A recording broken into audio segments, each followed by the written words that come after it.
let's honor the music you've already played and not feel like your actualization is always an arm's length away or a published book away or a this, that, or the other. It's like you are creating, you are here.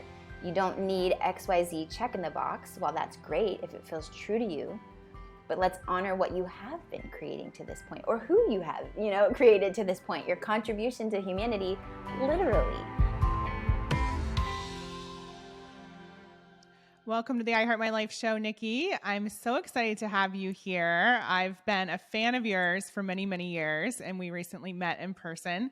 So Yes. I'm excited to talk about coming full circle, all the things that come with a journey over the last, I don't know, for me, it's been 8 years. I'm not sure how long yours has been in the online space. Yeah. We're going to cover all of that today. Beautiful. Thank you for having me. And thank you for having me in your home. I mean, of all places to meet. That was really fun. I know. Amazing. So I first encountered you, I don't know, someone sent me your website when I was looking for a copywriter years ago. And I was blown away by the branding, obviously the copy, but the branding and the photography and just the whole concept of it. Yeah. So I do want to get into that, but I'd love to know, was that your starting point and what got you to that place? Okay. It's funny. I was actually just talking to my friend Sarah Ashman, who co-created that visual expression back in 2013-14 with me. I was just boxing with her today. But no. Definitely not where I started. I started with the words, literally letting the messaging lead the way. And so when I started my business in 2013, almost 10 years ago, which does feel like multiple digital lifetimes ago, it was all about helping people say what they really wanted to say, which right before we hit record, right, I was just telling you how it's coming full circle. There's just more nuance and texture and more of the ecosystem around what's keeping people from saying what they want to say. So I started my business helping people. It wasn't even copywriting. I've actually never been a copywriter for someone. I would literally get into the Google Doc with them over Skype back in the day before Zoom was a thing. And it'd be like, okay, Emily, so tell me about your business, who you love to serve, what you love to do. And we would literally, I'd be taking notes here in a secret doc, and then we have the doc here, and I'm just helping you say what it is that you want to say. This is who I love to serve. This is what I love to do. Because whenever people feel like they're writing for an about page or for a bio or for a sales page, then all of a sudden all this noise comes in. And so it was about stripping all that away and helping them say what they really wanted to say. So I was able to build the business in the very beginning, which was Wild Wild West years, right, in 2013, really quickly because I was in a group full of entrepreneurs who really wanted and needed help with this. So my business blew up really quickly, and the visual iterations didn't really come into play until towards the end of the first year or just after. And it's funny because we weren't planning to go all out and create this whole new visual brand, but I was telling Sarah, of all things, she had been one of my first clients. Like I worked with 100 clients that first summer, just one-off sessions, 1 hour. Wow. And I was like, I'm really frustrated by my blog images. Like of all things, I was just getting really stuck on blog images and what was the template I wanted to use or whatever. And then it ended up becoming this huge creative project. And I had used the term for myself, the communication stylist. Because it's not like I was the seamstress in there, making the garments, and I wasn't a personal shopper, but it's like, bring all your stuff to the table. Let's see what works. Let's see what doesn't. Let's help you feel like the truest, most powerful, sparkiest version of you. And so we literally brought that vision to life, the communication stylist, with this homepage image where I'm holding like question mark or exclamation point, and then putting the words on the dress. And we had a lot of fun with it. It was like a caricature of all these word pictures. She's very visual and I'm very verbal. And then the rest is our little web archive history. Yeah. And the thing that stood out to me, it was obviously beautiful and the photos were stunning and the concept was stunning. And it also felt so you. Like I understood who you were when I landed on the website. It felt unique. It felt like you weren't timid about really showing up as your true self. And since getting to know you, I feel like that is how you show up, and you're so bubbly and it's so easy to connect with people. And I feel like I get who you are when I experience you. Was that your intention, or do you feel like that's how you are? Thank you. I mean, I can be bubbly and I can boil over as well. Ask my husband. So that's true, right? It's just so funny to hear you say that. Yes, absolutely, that was the intention, because my whole thing was about clear, sincere communication and smart, authentic communication and really showing up as who you are. But I was so freaking triggered by the response to the launch of, and again, it's like this little corner of the internet, but things were a little quieter back in that day, but it was a big deal in our little tiny corner of the internet, and people were like really having big polarized opinions, and lots of people were like, oh, I want to do that too. And then lots of people were like, who does she think she is? Of course, that was all reflecting my own stuff, right? So I was really about it because I was like, I don't want people to think that I'm too big for my britches, as they say, or that this is what I look like when I go to the grocery store or whatever. So for years, then I almost had a rebellion against it, where it was like I wanted to draw a little monocle or devil horns or mustache on myself, because it was like, it's so clean. It's so polished. I'm so textured as a person, literally my hair, my freckles, my skin, And so anyway, so I love hearing you say that, and lots of people did say that as well. But it definitely brought up a bunch of my own ish around it, because I was like, who am I? But again, over the years, a decade in, I'm like, we are all of it. Yes, I am myself in my sweatpants with no makeup and dry, flaky skin some days. And yes, I am myself all glammed up having a professional photo shoot, and everywhere in between. I had a lot of fun also dressing up to go to your party, I have to say, by the way. But we are all of it, and that's the point, right? It's about allowing space and time for the full range of expression. So. And how, on this show, we love talking about mindset. We love talking about personal development. So how did you get to that place, going from, oh my gosh, people are saying all this stuff, I want to draw on these pictures, make them not look so perfect, to really being able to sit with, I am all of these people, I have all these facets, and to really own every side of you? I mean, I'm still owning that, right? Like, I'm still owning it. I actually almost had kind of boarded up the windows for a while, and I had this lead page over the front of it, and I only just now brought her back, like restored her to her full glory over the summer, because I had a literary agent who was going to be shopping my book proposal, and I was like, I would like to make the best first impression that I can, right? Back like I did back in the day, because that was what was so cool about it, is that it doesn't look dated at all. It's been there for 8 years plus. And I've refreshed the copy in some ways, and actually do need to refresh the copy so that it more reflects the fuller range of what I'm offering to my clients these days. But it still stands. And so it's just been an interesting journey. Like I said, I'm still owning it. And I think it's helpful to be talking to other people, to be in community of other people who are navigating it, because it's much easier to encourage your friends to showcase all facets of who they are, right? Like from the outside, when you're talking to yourself through your friends, it's actually so much easier to be like, yes, you are fabulous as you are when you're feeling frumpy. And yes, you look great all polished and dressed up too. And all of that is worthy and valuable and deserves to be seen and heard and experienced. That was the thing. It's whatever the message is around, we teach what we most need to learn, right? It's like, this is smart, authentic communication. This is owning the full range of who we are, and knowing that to some degree, I believe, anything anybody can say about us is true to some degree. But if we're constantly trying to disown half of who we are, of course we feel a little unsteady, because it's like we're standing on one leg. And if you're putting all of your stock in the right leg, in like that one half of you, and then someone actually shines a light on this other side that you're trying to hide, you're going to fall over. But if you can own both sides and know that that is what makes you whole, that is what makes you human, and same for everyone else on this planet, then you're not as shakeable, and you don't get activated so quickly. You're just more steady, because it's like, yes, and you can own it, and it's not right or wrong. It's just who you are. Anyway, yes, I love that conversation too. Yeah. And I mean, I find for myself, just asking that question, like you said, what would I say to my girlfriends? Or for me, what would I say to my clients in this instance? It can help me get out of my head and into the truth of the situation. Yes. And, at least for me, every business challenge has been such an opportunity for personal growth. And it sounds like you putting yourself out there in this way has definitely supported you in that. Big time, for sure.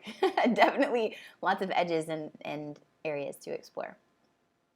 And what were you doing before that? Because I want to ask a few questions about your business taking off so quickly, but what were you doing before you started that? I was working part-time. So my oldest, who's now 11, was 18-ish months old. So he was in that toddler stage. We were living in Hawaii. My husband's in the Navy. And so we were living in Hawaii, and I was working part-time for the National Park Service. I had worked for the Park Service full-time, and then shifted to part-time after my oldest was born. So I was working part-time for the National Park Service at Pearl Harbor. And then I was also facilitating courses online for University of Phoenix. So I'm like a teacher by trade, word nerd by trade. I have a bachelor's and master's degree both in communication studies. And then from grad school on for about 7 years, I was teaching either in community colleges or online universities because I love facilitating lightbulb moments and helping people express themselves and understand how to relate to other humans. So I had those 2 part-time jobs. And then I was blogging for fun about mom life and stories around that and everything. So that was like the trifecta of all the different parts. Yeah. And what brought you into the online space? Where did that inspiration come from? It's a very Alice in Wonderland rabbit hole situation. So it was 10 years ago, like this time in 2012, where I started doing, my faith has evolved a lot, but I came from like a very traditional Christian faith, Methodist growing up in 2012, and I was doing this Bible study before Christmas and whatever, and I really appreciated having that quiet time, like a devotional kind of time and journaling. And I started the year 2013. I chose faith as my word of the year because my husband was about to be moving across the country to do training in Connecticut. We were in Hawaii, and I'm like, I want to get anchored in the irony that my faith has changed a lot. But I was like, I'm going to be anchored in what's not going to change, rooted in that. And so anyway, I prioritized waking up before the sound of the baby monitor for the first time as a mom and actually having that quiet time in the morning, even if it was just 20 minutes. I started to notice what I call these divine breadcrumbs, like all these little moments that kind of stand out on the timeline of your life where you're like, oh, remember this feedback that really meant a lot to me when this teacher said this or this friend said, oh, when are you going to write a book or whatever. And that's when I literally felt inspired. Like I felt like a divine knock on the head. You have a gift. It's time to share it in a bigger way. I wasn't actually going into this thinking, I'm going to start a business. What's it going to be about? How can I make money? I literally felt this from a month of journaling and waking up early, which I don't do now and haven't, but I bet it would be life-changing again if I picked it up again as a habit. But I literally felt this pull. And then that's when I started researching, and I found all these people on, in the online world, and Marie Forleo, and wow, I didn't even know that this world existed. And then that's when everything started to come together, and I started to meet other people and see that this was a thing. And I was like, do I need a life coach certificate? What do I charge? What does this mean? So I talk about it a lot in my own podcast, in the Naptime Empires podcast, to share more of the nitty gritty details of it all. But it all happened very, very quickly from that point of deciding, okay, sure, if it's going to be a business, who's going to pay for help with communication? And that's when I realized, oh, there's lots of people who are really challenged by writing in a way that feels true to who they are offline, like showing up online and feeling cheesy or, sleazy, or pick your easy adjective, not feeling good and true to themselves. And so that's when I saw the need and did the deed and made an offer to help people with it. And there are a lot of people who would love to be able to say, I worked with 100 clients over the span of a summer at the very beginning of my business. Yeah. I know for me, going from, $442 to 7 figures in my first 18 months, wow, a lot of people would love to be able to say that as well. But there's a lot that comes with fast growth and success. Were there any challenges for you, mindset-wise or otherwise? Yeah, 100%. Because like I said, even with the website, right, which was a year. So, I want to hear more about your story because that's really amazing what you just dropped in there with your first year. My first year, it was a big deal to go from, 0. It was then 21,000 in the first 6 weeks because basically I put out this offer in this Facebook group and I was like, I can help you for an hour, $199, and then for this 10-year, it was like, or 10-year span, 10-day span, it was like, and then I'll have we'll do a follow-up 30-minute session as a bonus for people who signed up in this 10 days. But then 70 freaking people took me up on that $199 with a bonus, and I was like, oh shoot, I don't have enough daycare days for that. Like I literally only had 2 daycare days, maybe 3 a week. I literally couldn't do it, so I wanted to honor it, but that's when I learned the value of scalable bonuses that don't involve your time. So I was like, I'll do that. But if you're cool with it, or if you'd prefer, I could also just style up your copy for you. I wasn't writing it, but once I had a 1-hour session with them, I got to know them and I could actually just style up the copy for the follow-up instead of doing a live session. Thankfully, 99% of them took me up on that. But that's what that first offer was. It was just that 1-hour session. Wow. And it was over the course of the summer because, like I said, then later that year, my husband was going to be moving. I was like, this is all I got. And then I shifted into course mode. And so those were the things. I didn't have time or space to freak out and have resistance beyond that initial. I definitely like literally got this mystery stomach bug no one else in the house got whenever all that was happening, because I think my system was just like, what the is happening? And then I didn't have time to freak out. All I had time to do was serve the clients that had signed up to work with me over the course of that summer. And then when I had more space to freak out, resistance crept in, because I was like, I'm going to create my first online course. And that's when I started to have these doubts. What is it going to be about? Who's going to want to buy it? Blah, blah, blah, blah, blah. When I had the slow time, I honestly feel like that rolling around in the white space, while it's a fantasy for many people to want to have that extra margin, it's a double-edged sword, because that's also when things can get really quiet, then your mind can fill in the gaps if you're not really reinforced and supported in that way. So there was resistance, there was internal, and there was some external stuff too, of people being like, again, who do you think you are? Oh, this is so annoying. Don't talk about the money that you're making. Show me your profit and loss statement or else it doesn't matter. You know, like that kind of stuff. Not directly saying to me, but peripherally these conversations were very triggering, because it's triggering to trigger people. How many times can we say trigger? But also I know at this point it's like we're just reflecting and activating each other and triggering our growth ultimately. It's up to other people what they're choosing to do with it. And that's okay, because I still got to do my thing, or I won't feel in integrity with myself. And that's who I'm reporting to at the end of every day. So it's all the things. Mostly it was internal. There were some external things, but mostly it was the internal of like also just practically making time to create the course. And I did have some invitations for what would have been very high profile projects for other people, like someone who was leading in the industry that wanted me to ghostwrite basically her book. And I was like, that would be cool, but I gotta create my course, because I was trying to figure out how to make my income sustainable for my family and our setup. I'm like, that would be fun, but I bet one, she could hire someone for less than my hourly rate at the time. And also I knew I needed to put that on my project, or someone also high profile who wanted me to be her personal like copywriter for her business. I was like, I gotta write copy for my own business. I can't be like behind the scenes in your brand and give with the time and energy that I have for my own. So it was also those big choices of like forks in the road, and I don't believe we can choose wrong. It just might take us on a bit of a detour, but I believe, I'd find my way back. So that's super brave of you, because I know a lot of people, especially in the beginning, kind of take whatever opportunity comes their way. Mm-hmm. So it's amazing that you were clear enough to know that's not actually going to give me the result that I want right now. Yeah. I mean, some may look at it and because then there was one later in the year that was like kind of a Shark Tank opportunity where it was another leader in the space where people are knocking down their doors to do affiliate promotions, and they were actually reaching out to me to be like, hey, we'd like to, help you. And I'm like, I'm not ready yet. So I don't know if that was enough. Again, can you even choose wrong? I don't necessarily believe we can, but I was like, no, I didn't want to feel rushed into hyper growth on the course side, so however that worked out.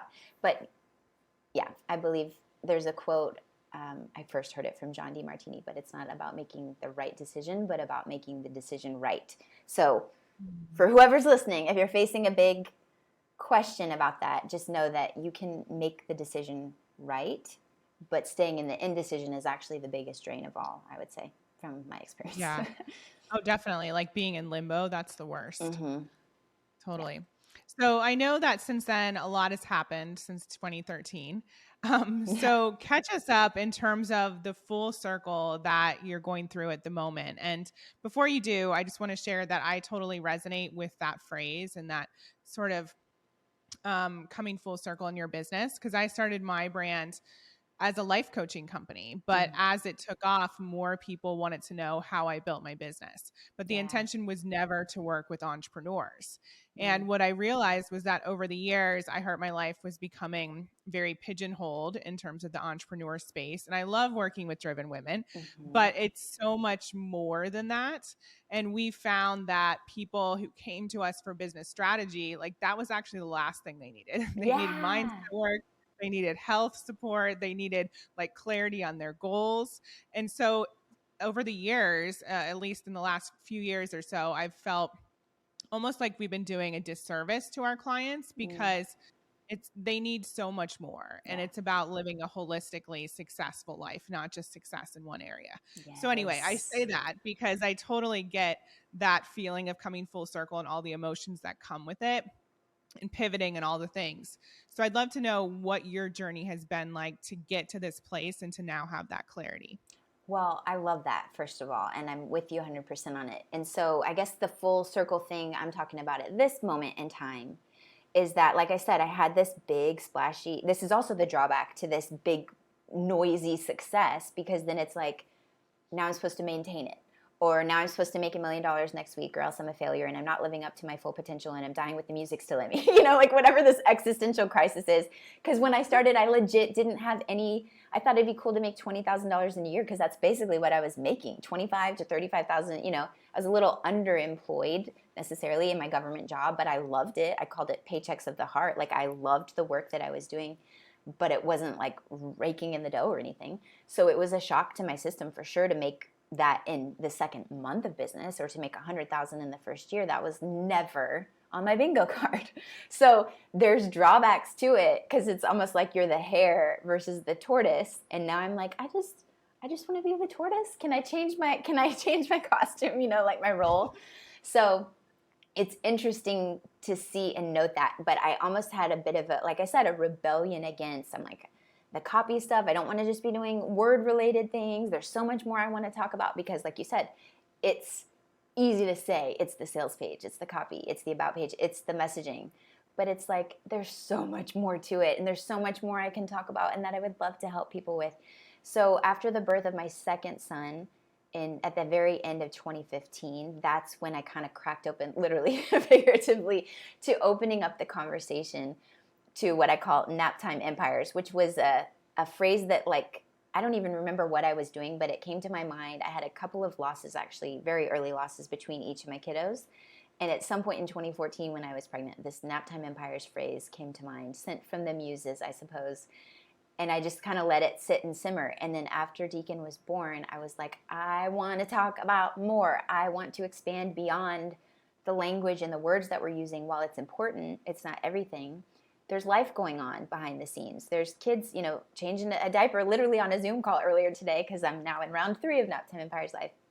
So I opened up to this Naptime Empire's conversation, and I remember posting in a Facebook group. There was a new mom, or she was about to have her first child, and she was like, help, how are y'all doing this, or whatever. And I wrote this longest comment in the Facebook group. I was like, I'm going to make this a post. I'm going to make it a post on my page, announce Naptime Empires, and the little graphic said, your own intuition is your wisest advisor. And I created a landing page which had this really long type form survey that was actually pretty in depth, and hundreds of people filled it out in the first few days. It blew my mind. To this day, as nerdy as it is to have a favorite spreadsheet, it is my favorite spreadsheet, because it feels like a blanket. It feels like I can feel the voices of these women. Who knows how old their kids are now, or some were pregnant or just thinking about having kids. But being able to hear their stories and their fears and their challenges was so inspiring to me. And so I didn't know what form it was going to take. Book. I mean, I always knew, like, what would a course even be? Because it's not like there's one right way to build a business or raise a person. But a conversation is what I knew for sure. It's a conversation to start. So at the end of 2016, beginning of 2017, that's when I started the Naptime Empires podcast, which has been a really fun playground. Sporadic seasons off and on, some interviews and conversations with friends, some solo episodes where I'm just anchoring in things that have been helpful to me that I want to listen back to for myself one day.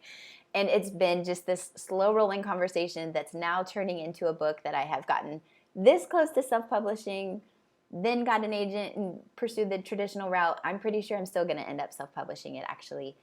But that's just part of the expansion. And so you add in, you have the messaging, and then you have the lifestyle piece. And then on this journey of the last few years, I've been really deep into tools and mindset and values, and how that all informs what we're doing or not doing, and what we're thinking is important, or what we're shaming ourselves over.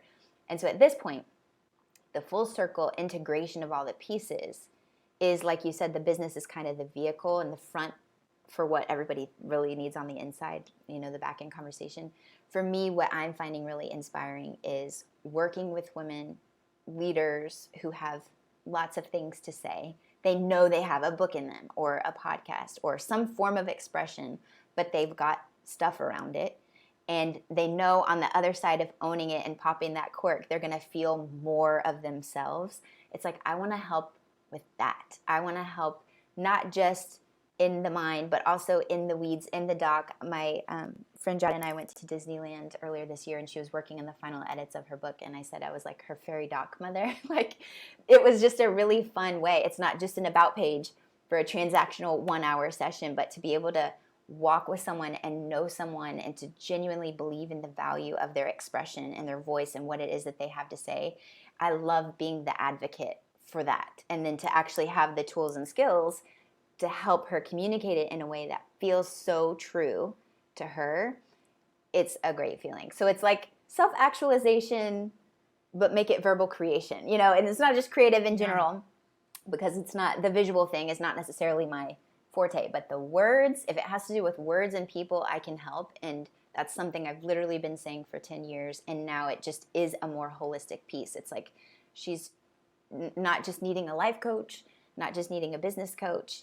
It's about this creative expression that's actually going to help both her life and her business, because she's going to feel more herself in both. And that can only help. So. And what do you think stops us from being able to be fully expressed? Well, some practical things such as time, you know, or childcare logistics or whatever. Like, there's so many hours in a day. And if you're already running a business full time, then where do you carve out those pockets of time? So it's about prioritizing and actually managing your energy around it, because it's not even just time, because you could have time, but then you're flat out no energy to do it. So what actually gives you energy, and what are the energy leaks that you need to patch and remedy and build and support and scaffolding, so that if you do have an hour a day, you've got the time. Or if you wanted to go for a weekend, what is the support that you need for your family to be taken care of while you go on a creative writing retreat or whatever it is. So some of it is just straight up mathematical logistics, which has, you know, relationships and communication even in there all entangled. And then some of it is fear of like, what if I do this and then everything changes? How's my marriage going to be? What's my relationship with my kids? What if this takes off? And then I just want to ditch them all and say, see ya, I'm going off to do this, you know?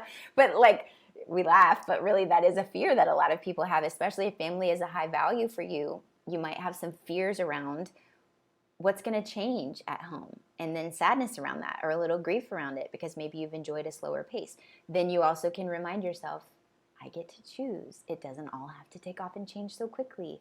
I can control the throttle here. So those are some things. Yeah. Or people not liking it. There's that. It's so interesting because a lot of people, like I said, they want to create success. They want to create fast success.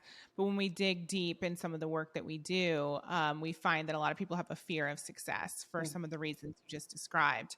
I remember even when I first started, I was an assistant for a business owner back in the day when I lived in London. And she said something to me as I was starting my business. She said, aren't you worried about becoming so successful that your husband decides to leave you? And I was like, number one, I've never even thought about that. So thank you for planting that Thank seed. You. Right.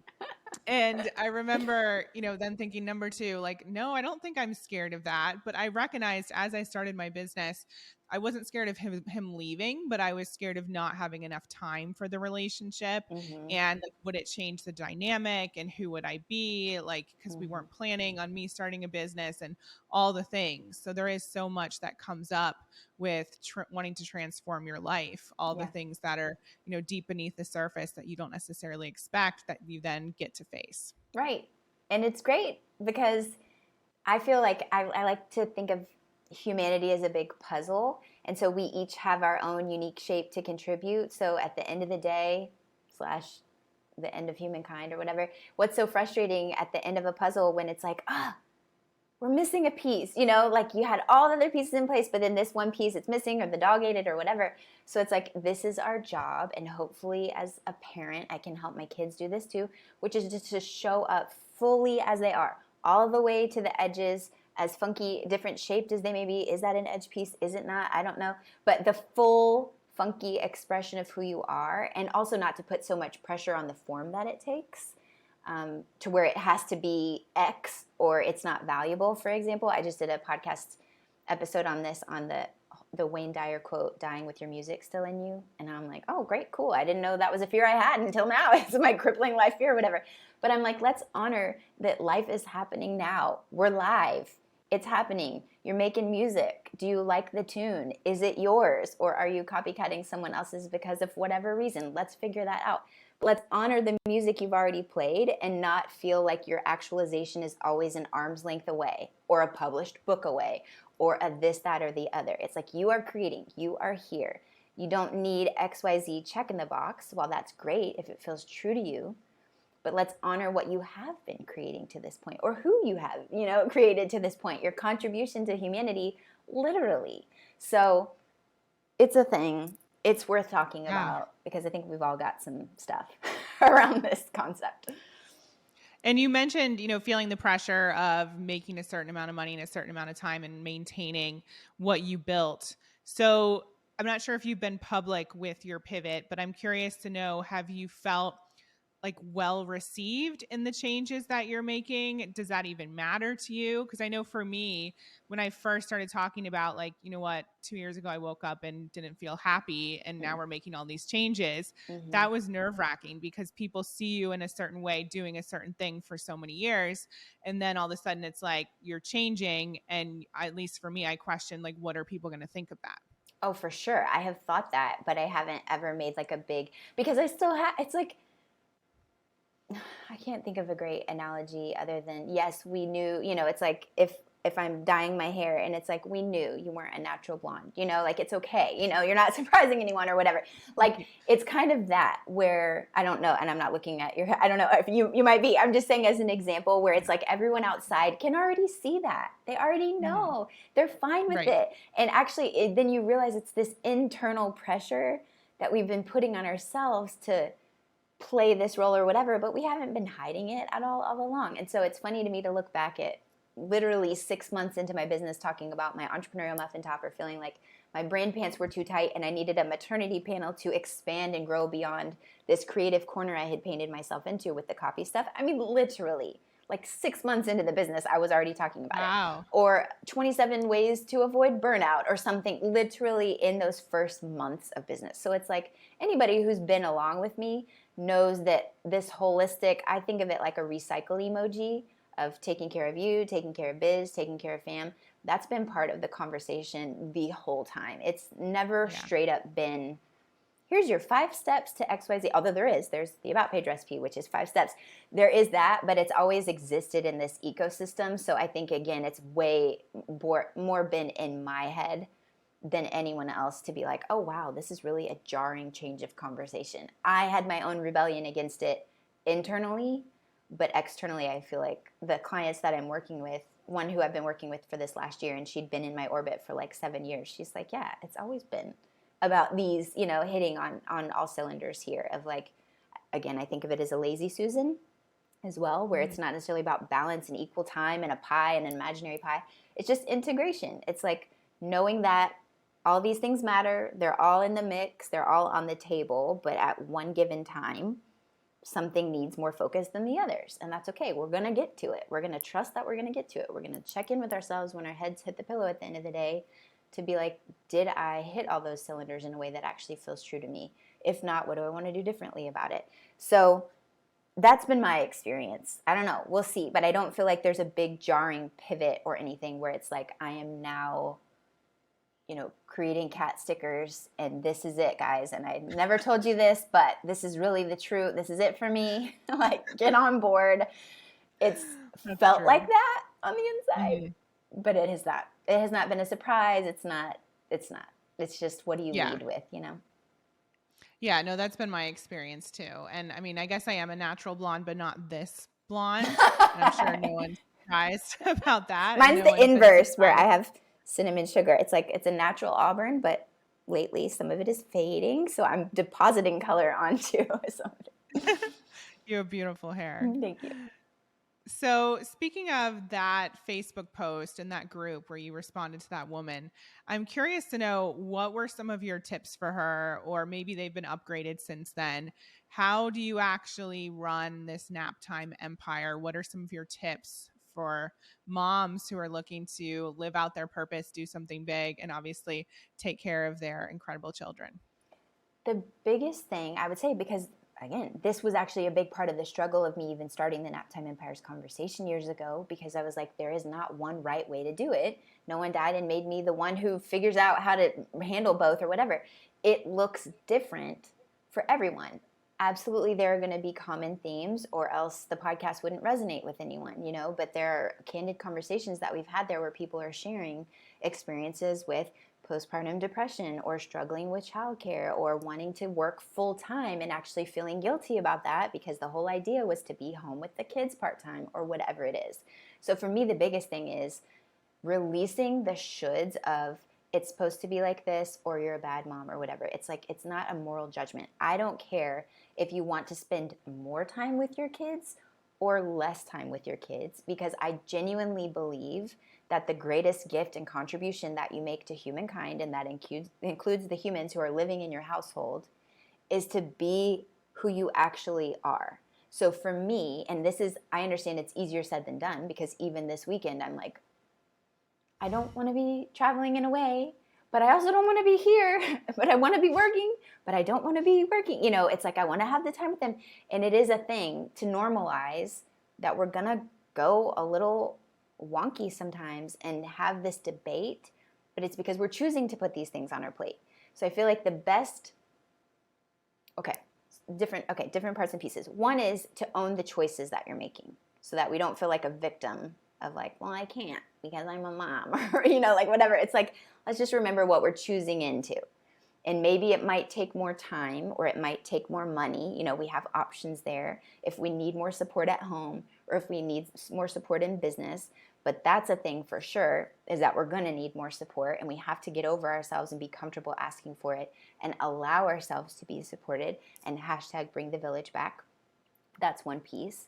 And then really the other piece is being willing to experiment. For me, for example, this last semester, I created a 12-week program, the Trimester of Awesome. I'm like, my boys are back in school. My little one, who's 2, she was going to daycare for the first time for just 2 days a week.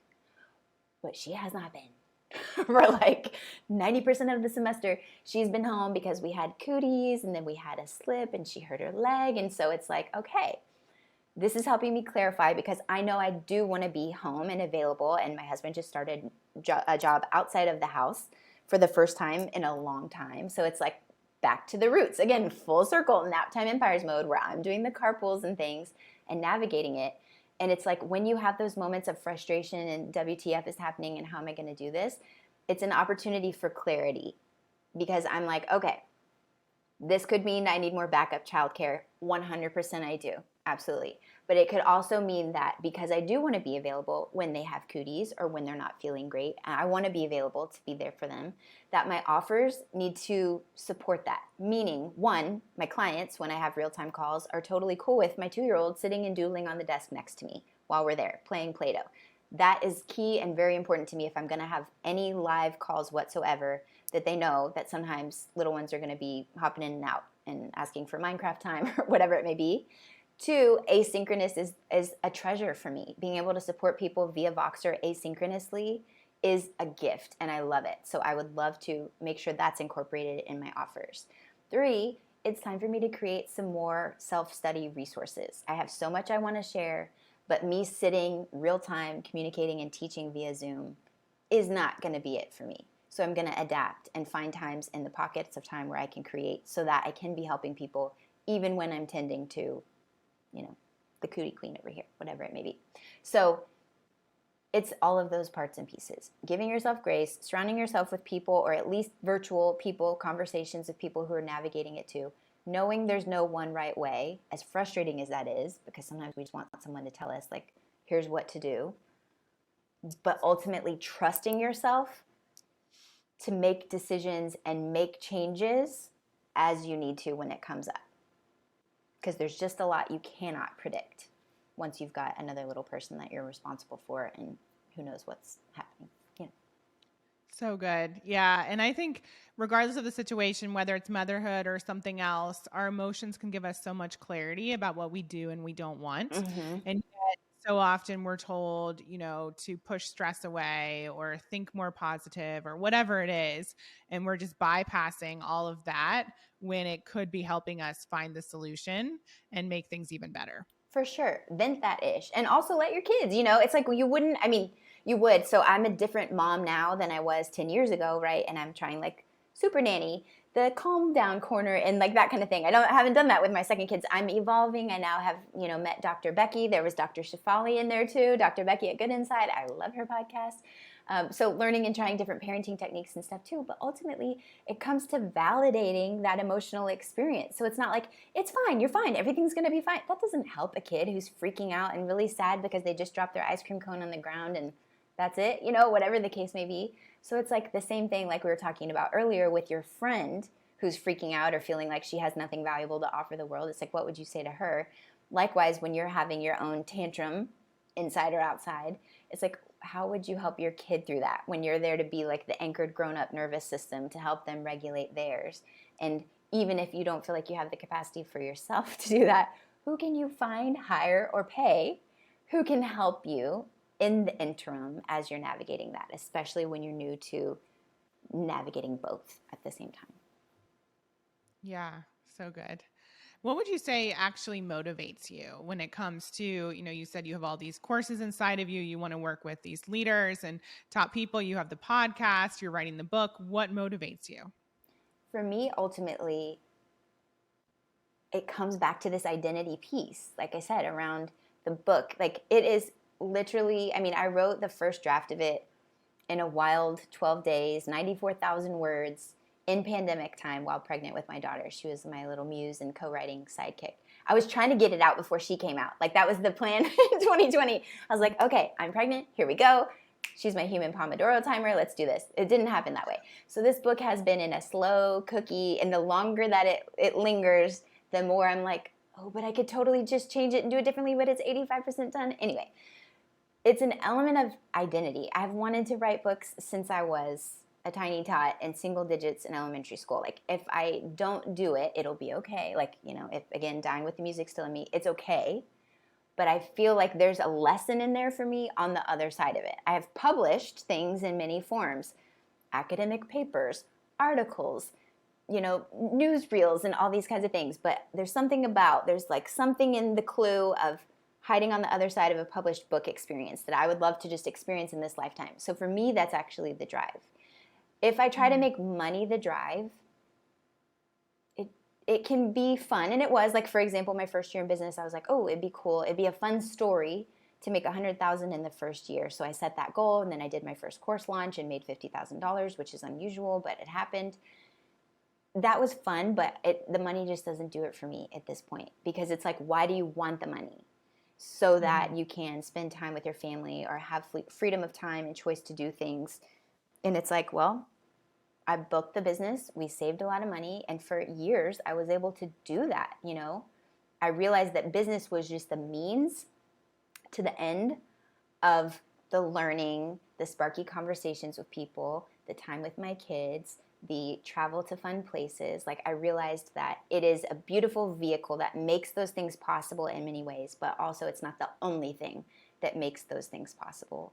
So yeah, identity. And then also, like I said, modeling, because for them, like I want, my kids are watching, and it's not like they're going to be little carbon copies of me, but what I hope that they can take from my lifetime and from all these digital footprints and conversations that I'm recording here in the ethers is like that they are the gift, that them actually following what fascinates them and using what they've got to help support other people along the journey and playing the part and filling out that puzzle piece, that's the biggest gift, and it's also the most rewarding, like the biggest receipt as well.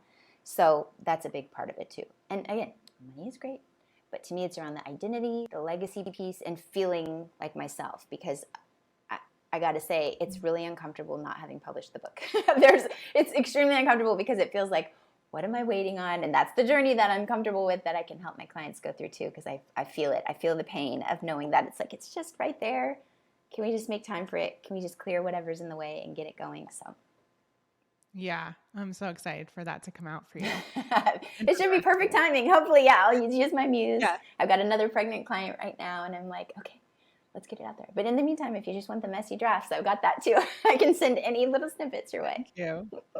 Love it. So is there anything we haven't talked about or covered so far that you feel is important to share that has impacted you getting where you are today or has been pivotal in your journey? I would say relationships, right? Like friendships. I mean, the reason why I even was at your house was because my buddy Jada was coming in town to Austin, and she was like, hey, you want to come over here, meet me and be my +1?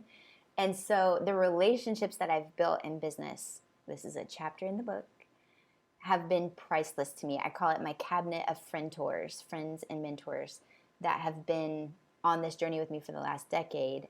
Most of whom, but not all, most of whom I have met in real life in this time. But it was even when I lived in Hawaii, like if I came, I'd be very strategic about if I was going to an event or going to speak, it's like I could pair it up with meeting a friend in real life. But that, I think, is such a key part to all of it. Like in real, whether it's in person or not, but having people that you can talk to and process with, not someone necessarily that you're paying, but someone who's just invested in you and your journey as a person regardless. That's been priceless to me, literally and figuratively. Yeah. And I actually, whether you know it or not, I teed that up because I thought that's what you would say. And I really resonate with that, wholeheartedly. And I know you and I are both in peer masterminds, and it's been super powerful, like you said, to have those people who they're invested in you and you're connected to them and you're invested in them and you're there supporting each other and being along the journey, and they get it. Yeah. It really has been such a game changer over the years to have those connections. For sure. So, final question we ask all of our guests here is, what is one way that people can far exceed their wildest expectations and create a life that's better than their dreams? What's coming up for me is releasing resistance to the life they currently have. Like looking for evidence that your life is a creation. Like I said, with the music and the dying with the music still in us and always feeling like the life of our dreams is so far away and it's in the future. It's like, what if you just decided that you've already created it in some form? Literally, for example, this life was the life of my dreams in 2013. My husband was leaving all the time and he was under the sea and out of communication. And when I started my business and realized I could make so much money, I was like, well, then he could get out. He could get out of the Navy. So he didn't completely get out. He left active duty and joined the reserves. But like this life, having 3 kids, having a daughter too in the mix, like this life was the life of my dreams that many years ago. And so being able to appreciate what we've created, I feel like is huge, because when you can release the resistance, that's actually the trick, right? Because then you're allowing yourself to create the next iteration of whatever it is. But having gratitude for what already is right now, the life that you've created that was once the life of your dreams in some form, whether you realize it or not, if you ask yourself the question, you can find some evidence there. I feel like that's the most powerful thing. Appreciating where you are right now. So true.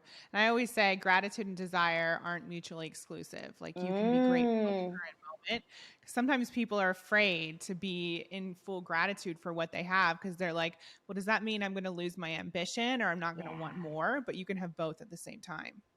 Mic drop. That's so good. I love it. I love it. So where can people find you online? I'm a slippery fish, so good luck. Sometimes I'm on Instagram. I'm Nikki Elledge Brown everywhere.